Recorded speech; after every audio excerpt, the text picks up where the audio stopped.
from New York's Channel 2. President Clinton goes on the offensive, challenging the Republicans to explain how they would cut the deficit. And thousands of supporters of a Somali warlord protest the UN effort to track him down. This is the CBS Evening News.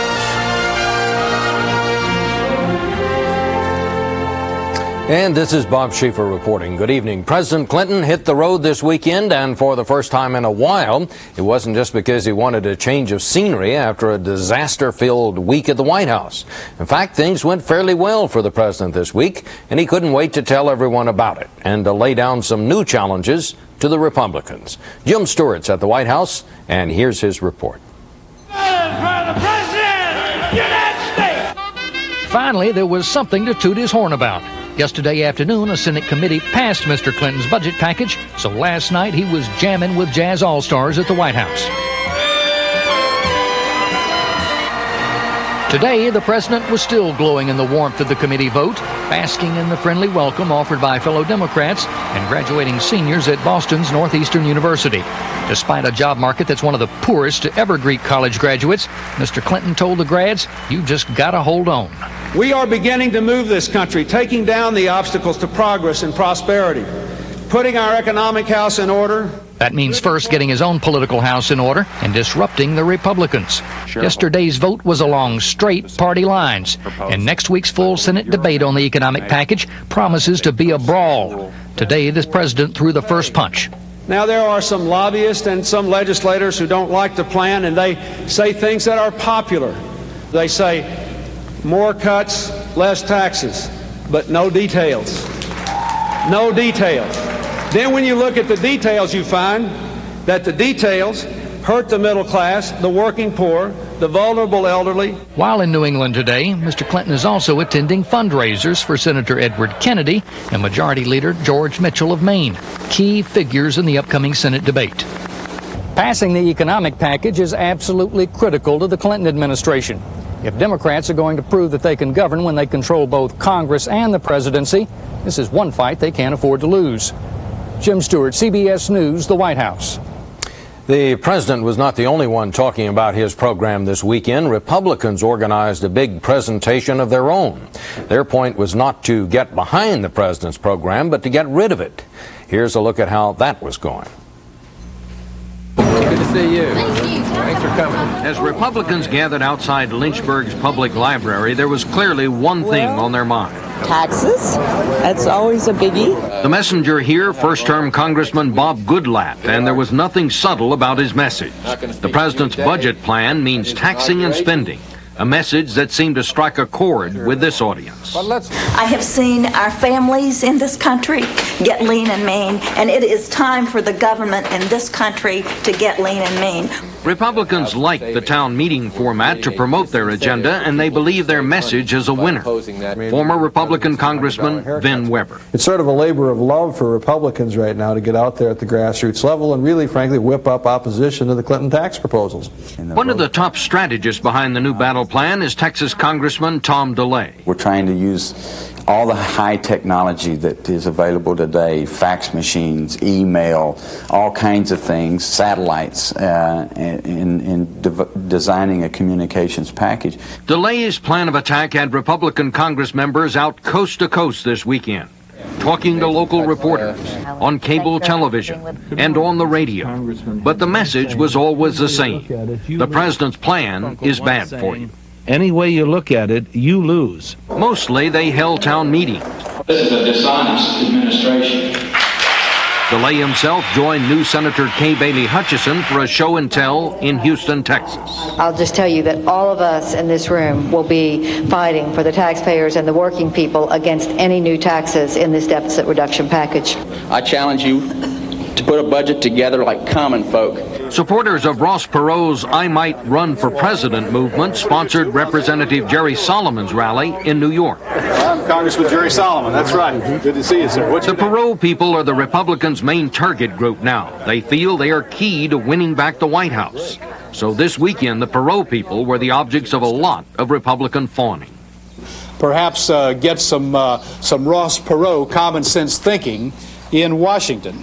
There's no doubt the coordinated Republican effort is having an impact, but even some of them concede the problem now is figuring out what to do beyond just being against what the president is for. There is a little risk to the Republicans in simply stopping what the president's doing without having a clear, coherent program of their own, and they'd better come up with it pretty quick. They don't talk about it, but there's one other thing that is giving the heebie-jeebies to some Republican leaders, and that is that all the attention they're now focusing on the Perot supporters might cause Perot himself to seek the Republican presidential nomination. The Republican politicians who want to be president would not like that. One group that seems in a fairly bad humor this weekend is the nation's mayors. They are meeting in New York this weekend, and their problem is a familiar one: how to find the money to keep their cities running. John Roberts with that now. Louisville. How are you, Columbus? As the mayors gather in New York for their 61st conference, the mood is decidedly different than a year ago when then-candidate Bill Clinton addressed the conference and gave cities confidence the federal government would be on their side. Our hopes were running sky high. We had literally been the orphans of the Cold War. This country seemingly at the level of Washington had forgotten cities. And we were hopeful and excited about a new day. But those expectations came crashing down in April when a Senate filibuster broke the back of the president's jobs bill, denying cities millions of dollars to rebuild their infrastructures. The bitterness runs deep among mayors of both political stripes. The stimulus bill, I think, was an act of partisan obstructionism on the part of the Republicans in the United States Senate.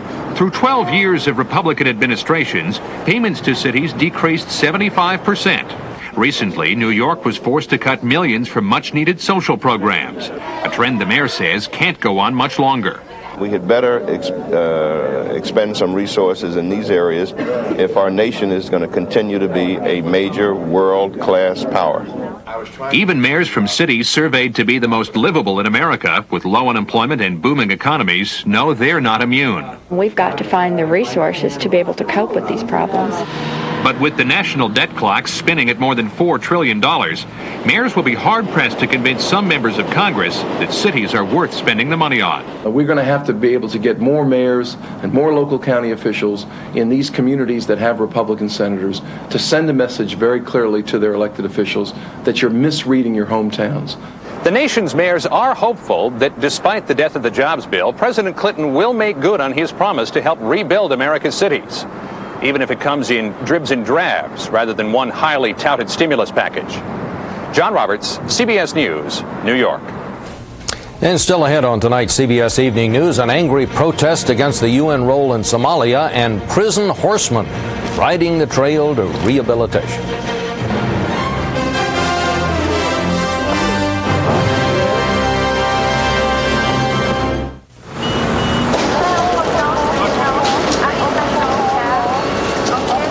Telegram. I just had to come to Paris. I knew there was something you just couldn't live without.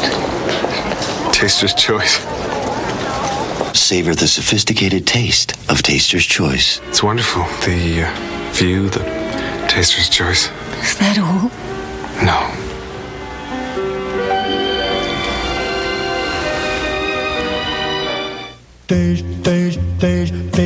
There's a proven winner in mustards. In a nationwide taste test, Hellmann's Dijonnaise Creamy Mustard Blend beat the leading mustard by 2-1. Oh, nothing beats my Hellmann's Dijonnaise. The Honey Maid Telegram. Dear Mike, Mom says food at camp is bad, so I'm sending a present. Slightly used. They just make you feel good. Nabisco Honey Maid Grams.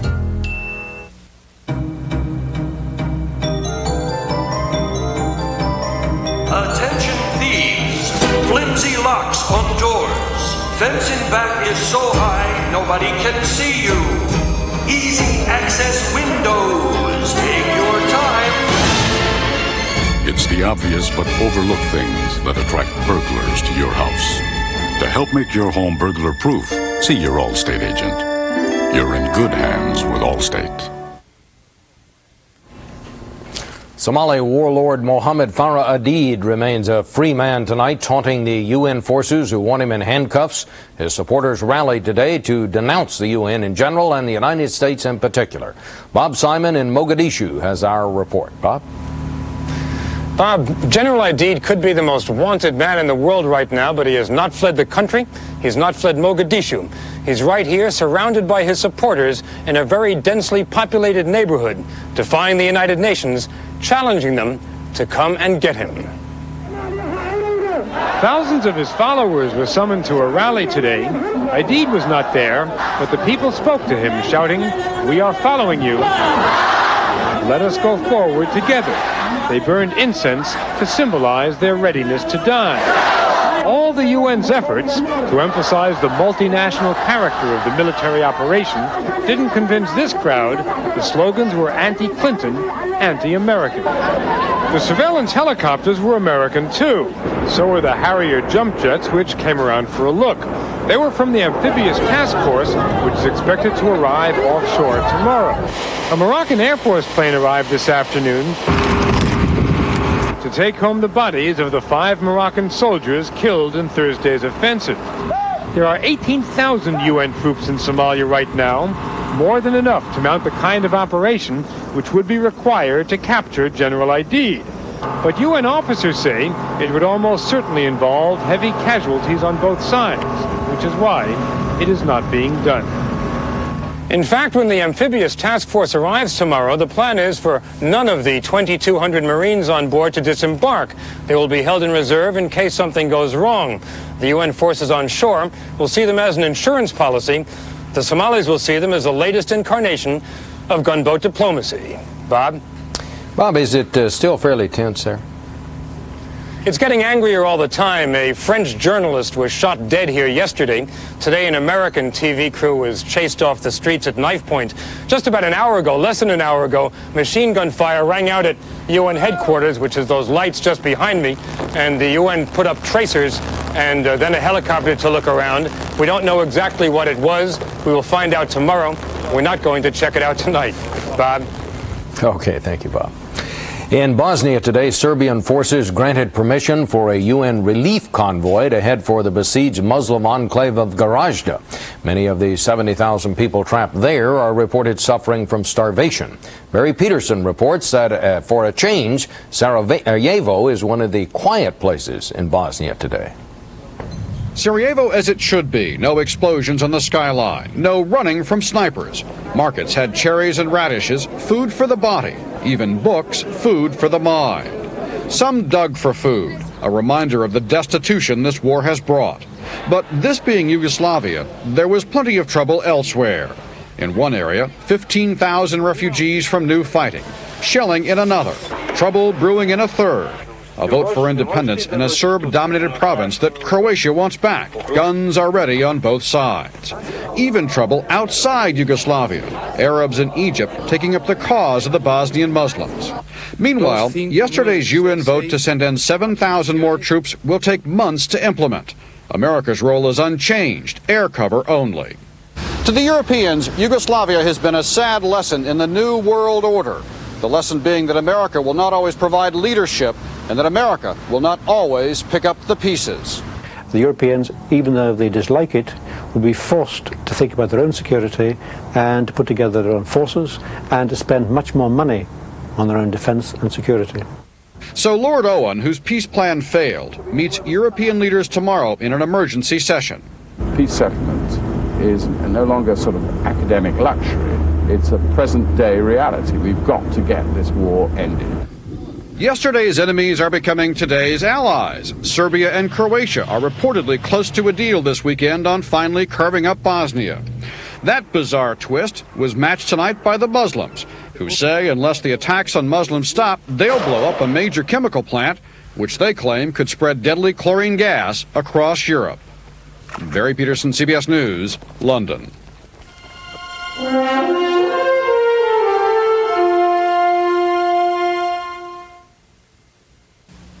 Now there's a new side of Effordent.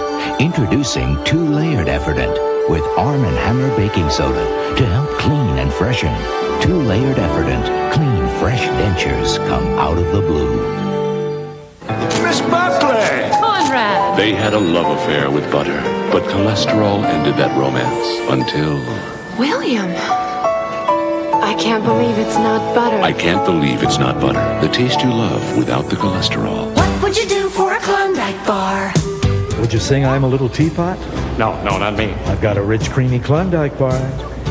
I'm a little teapot. Come on. Short and stout. It's a Klondike. Here is my handle.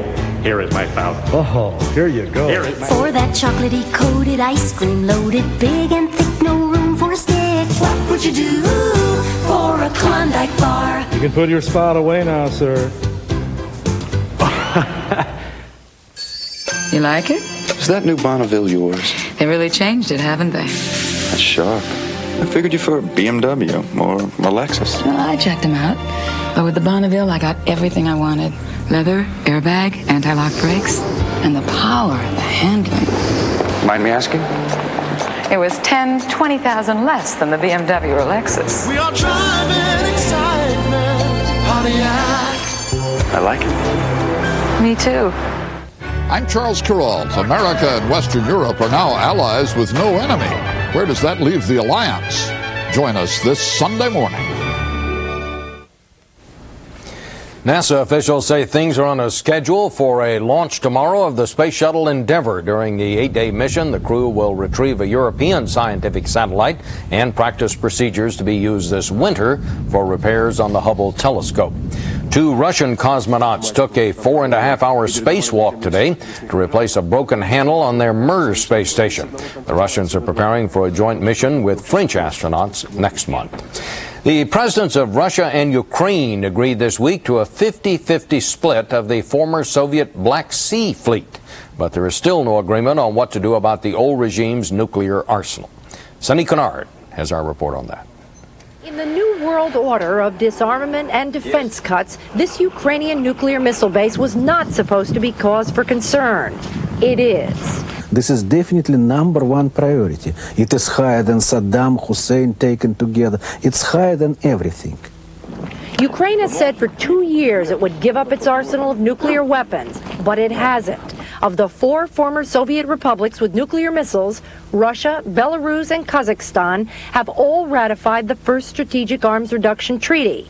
But Ukraine is delaying, and that has Washington worried. So much so that Defense Secretary Les Aspin was in Kiev last week, trying to persuade the Ukrainians to sign, offering money and help to dismantle the missiles and store the warheads. The American nightmare is that its arms treaty with Russia, signed last January, will unravel, that Russia won't cut its missiles as long as its neighbor has nuclear warheads. And that same neighbor came calling in Moscow this week, sounding the same old theme. I want to sign the treaty, said Ukrainian President Leonid Kravchuk, but I can't predict how our parliament will vote. And the Ukrainian parliament has reason to stall.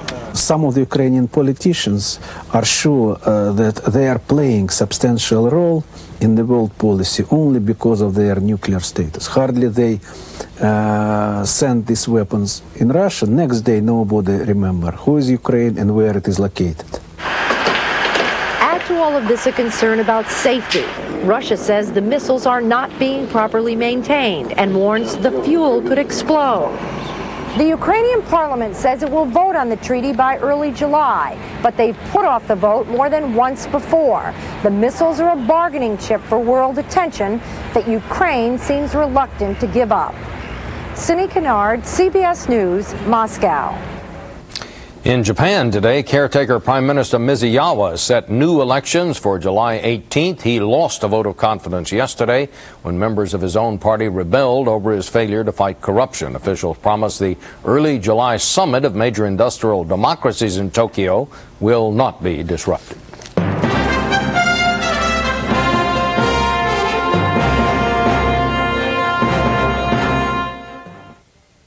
I really try to breed a dog who is beautiful and also has a great deal of hunting instinct. Tom Wilson, top breeder of champion Weimaraners. In any field competition, he's expected to go out and hunt and go back into the show ring another day. Pedigree meat and the pedigree mealtime dry mixed together is the best combination I've ever found for my dogs. Pedigree has been a winning dog food for me. Pedigree developed with vets, recommended by top breeders.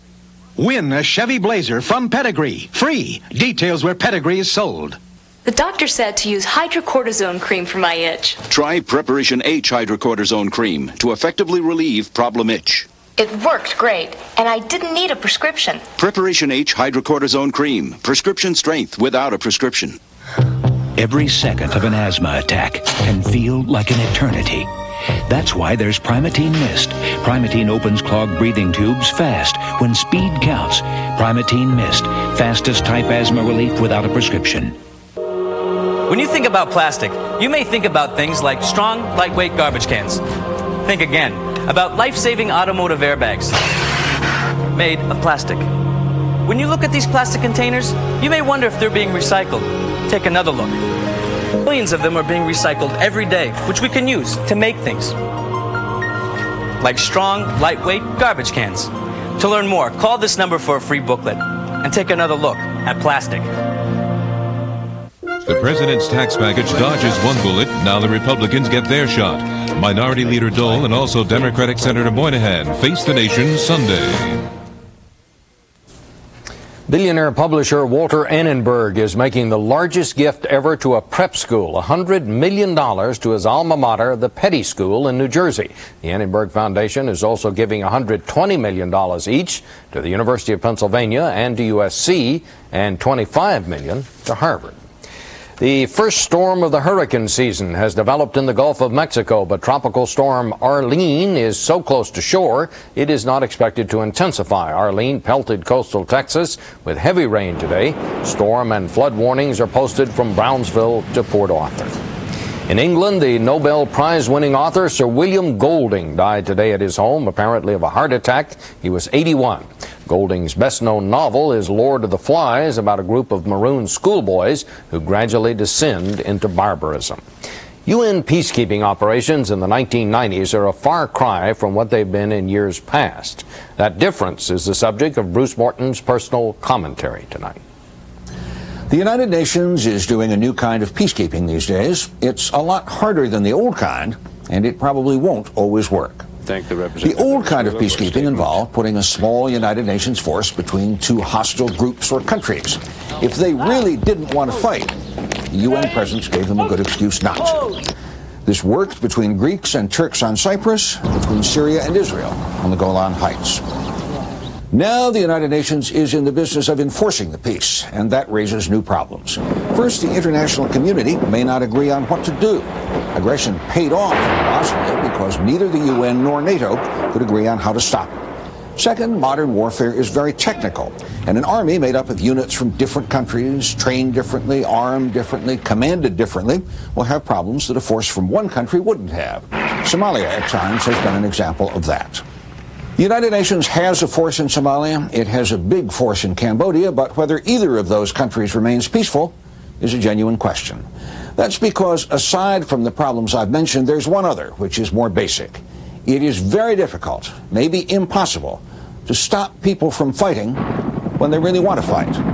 The United States was never able to impose peace by force of arms in Vietnam, nor the Soviet Union in Afghanistan, nor the British in Northern Ireland.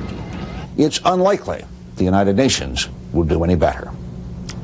Bruce Morton, CBS News, Washington.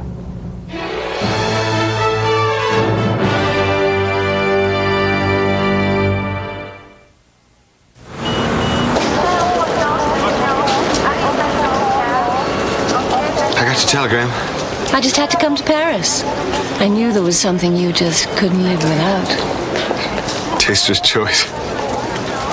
Savor the sophisticated taste of Taster's Choice. It's wonderful. The view, the Taster's Choice. Is that all? No.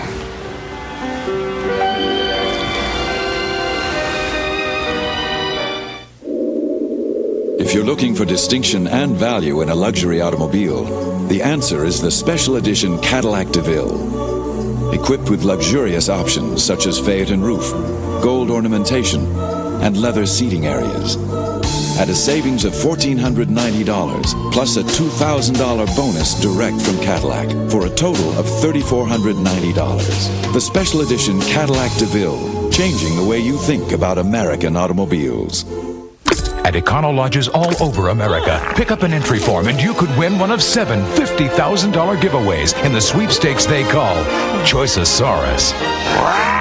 Thousands of great dinosaur prizes are waiting. Call 1-800-4CHOICE today. What would you get if you squeezed the refreshing flavor of this orange or this lemon into a nice, plump Sunsweet prune?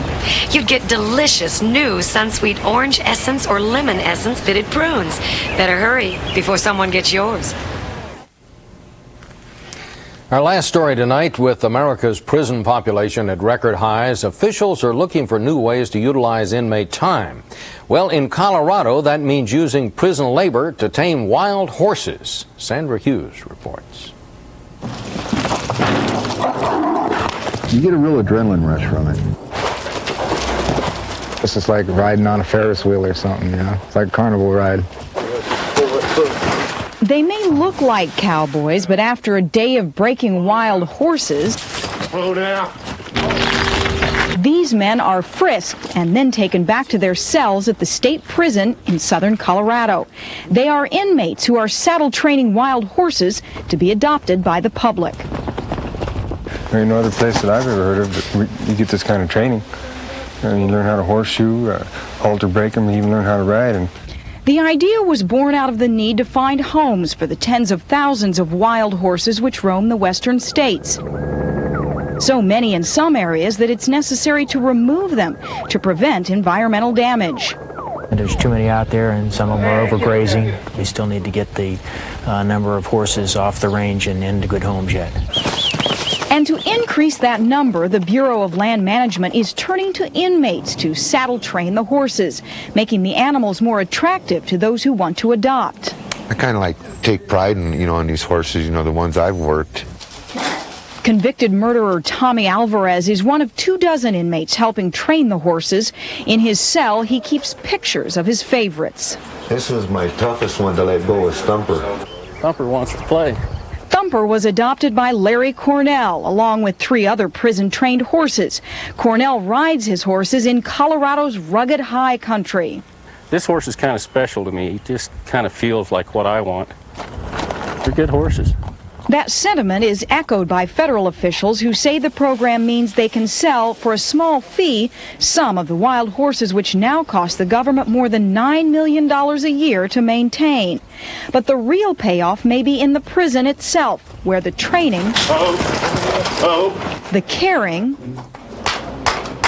and the feeding help form a bond between the untamed horse and the wild, spirited convict. I think it's maybe the first time they've seen something that's wilder than they are, and it does change their attitude. It really builds your confidence when you can turn out something that you can be proud of. I want to be back in the system, and partly because of what I've learned, just on the horses. You learn how to deal with people, you learn how to deal with animals. Man and animal, both learning a new way of life. Sandra Hughes, CBS News, Los Angeles. And that's the news. Tomorrow on Sunday Morning with Charles Kuralt, the debate over America's role in Europe now that the Cold War is over. And then on Face the Nation, the budget battle. We'll talk with the Senate Republican leader Bob Dole and Finance Committee Chairman Daniel Patrick Moynihan. This is Bob Schieffer in New York.